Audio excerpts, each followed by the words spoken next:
इतिहास में जिस बांग्लादेश की गैरत, संघर्ष और जीवटता की कहानियां दर्ज हैं, जिस बांग्लादेश ने कट्टरपंथ और जिहादियों के सामने कभी सरेंडर नहीं किया था, उसी बांग्लादेश में मिटता लोकतंत्र, कमजोर नेतृत्व और अस्थिर शासन विदेशी खुफिया एजेंसी के सामने नतमस्तक होने लगा है। जिस तरह आतंक की इंडस्ट्री खड़ी कर पाकिस्तान आज दुनिया भर से कटोरा फैलाए भीख मांगता फिर रहा है, सवाल यह है कि क्या उसी राह पर बांग्लादेश भी निकल पड़ा है? जिस बांग्लादेश में टेक्सटाइल समेत कई बड़ी इंडस्ट्रीज फल फूल रही थी, अक्सर आप देखते होंगे शर्ट पैंट खोल के देखते होंगे तो मेड इन बांग्लादेश, और वो विदेशी जो कंपनीज हैं, विदेशी जो फैक्ट्रीज हैं वहां से आती थी। वहीं एक्सपोर्ट जहां पर बढ़ रहा था, इकोनॉमिक ग्रोथ में आश्चर्यजनक उछाल था। क्या वो बांग्लादेश अब कट्टरता और टेरर एक्सपोर्ट करेगा? बड़ा सवाल है। बांग्लादेश की क्रांति के प्रतीक रहे परिवार की शेख हसीना का तख्ता पलट होने के बाद सब हालात बदल चुके हैं। ये देश जिस रास्ते पर निकल पड़ा है वो किसी अंधेरे कुएं की तरफ जाता नजर आ रहा है, जहां सिर्फ हिंसा, युवाओं के लिए नाउमीदी, मुल्क के लिए बदतर मुस्तकबिल के अलावा कुछ हासिल नहीं होने वाला है। शेख हसीना ने अमेरिकी दखल को बर्दाश्त नहीं किया तो क्या हुआ?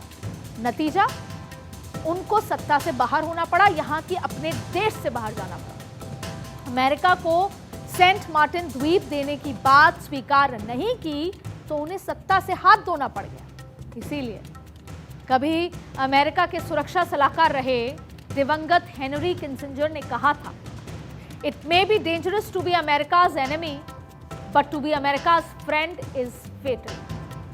समझ गए होंगे आप, अमेरिका की दुश्मनी खतरनाक हो सकती है लेकिन अमेरिका की दोस्ती घातक है। और भारत इसीलिए इस फलसफे को काफी पहले से जानता है और तभी अमेरिका से संबंधों में हमेशा सावधानी बरतता है।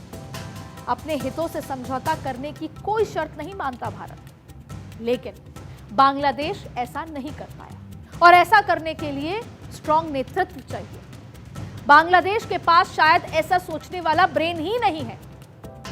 अमेरिका की सरपरस्ती करने वाले मोहम्मद यूनुस आज अमेरिका की जी हुजूरी में इतने मशगूल हो गए हैं कि उन्हें रस्सी की शक्ल में लेटा सांप दिखाई दे ही नहीं रहा। अगर आप ध्यान दीजिएगा तो भारत के ये सबसे महत्वपूर्ण बात है और ये इसीलिए समझनी जरूरी है कि आज हम किस दौराए पर खड़े हैं और हमें कितना सतर्क रहने की जरूरत है। ध्यान से देखेंगे तो भारत के इर्द गिर्द हर ओर जियोपॉलिटिक्स बेहद तेजी से बदलती नजर आ रही है। तो आज के पॉलिटिकल कॉरिडोर में मैं इसी बदलाव की बात करूंगी। ट्रंप टैरिफ वॉर दुनिया भर में धमाका कर रहा है, लेकिन इसी धमाके के बीच कुछ और भी चल रहा है। भारत, चीन और रूस एक मजबूत साझेदारी बनकर जैसे ही उभरने लगा तो अब अमेरिका किसी तरह ना सिर्फ भारत और चीन के इर्द गिर्द अपना दबदबा कायम करने में जुटा है, और आज इसी को मैं डिकोड करूंगी, समझाऊंगी आपको कि इस समय जियोपॉलिटिकल सिचुएशन कितनी नाजुक बनी है। अब सवाल है कि आखिर क्यों अमेरिका कह रहा है कि वो अफगानिस्तान में अपना सैन्य अड्डा दोबारा तैयार करेगा। पाकिस्तान में तो वो पहले ही अमेरिका का बेस कैंप उसका ऑलरेडी मौजूद है।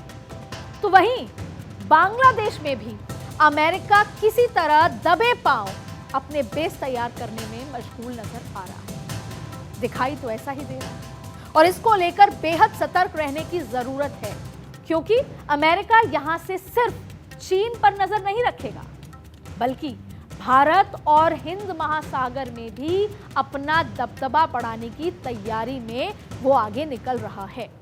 और इसीलिए सवाल उठ रहे हैं कि क्या साउथ एशिया में नया पावर प्ले शुरू हो रहा है?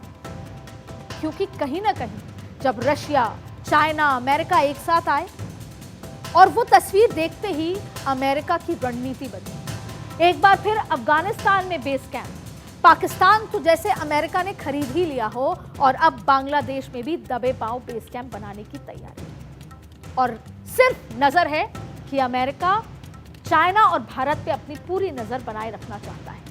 जो कोई गतिविधि हो, ट्रेड की हो, किसी भी तरह का डेवलपमेंट अमेरिका चाहता है, वो सब कुछ उसकी आंखों के सामने। दरअसल अमेरिका के हालिया कदम ये बताता है कि वो साउथ एशिया और इंडो पैसिफिक में एक बड़े प्लान पर काम करना शुरू कर रहा है। अमेरिका ना सिर्फ चाइना को काउंटर करने की रणनीति पर काम कर रहा है, बल्कि भारत के आसपास भी अपना घेरा बढ़ा रहा है। भारत झुकता नहीं है ना, हम झुके नहीं तो उसको लगा कि कोई और रणनीति तैयार करनी है, और इसीलिए बांग्लादेश से लेकर पाकिस्तान, अफगानिस्तान, श्रीलंका और नेपाल में अमेरिकी सक्रियता इस बात का संकेत दे रही है। और हाल ही में जब चीन में संपन्न हुई थी एससीओ की बैठक, समिट, उसमें अमेरिका को ज्यादा चौकन्ना कर दिया है। और इस समिट में मोदी, पुतिन और शी जिनपिंग की जो तिकड़ी है, ट्रंप को ये कहने पर इस बात पे मजबूर कर दिया कि हमने चीन के हाथों भारत को खो दिया। मतलब ये साफ है कि रिक, रशिया, इंडिया, चाइना, ये गठजोड़ ऐसा है जो अमेरिका को परेशान कर रहा है, और अमेरिका ने अपनी रणनीति को नए सिरे से लागू करना शुरू कर दिया, और इसीलिए हमें सतर्क रहना जरूरी है।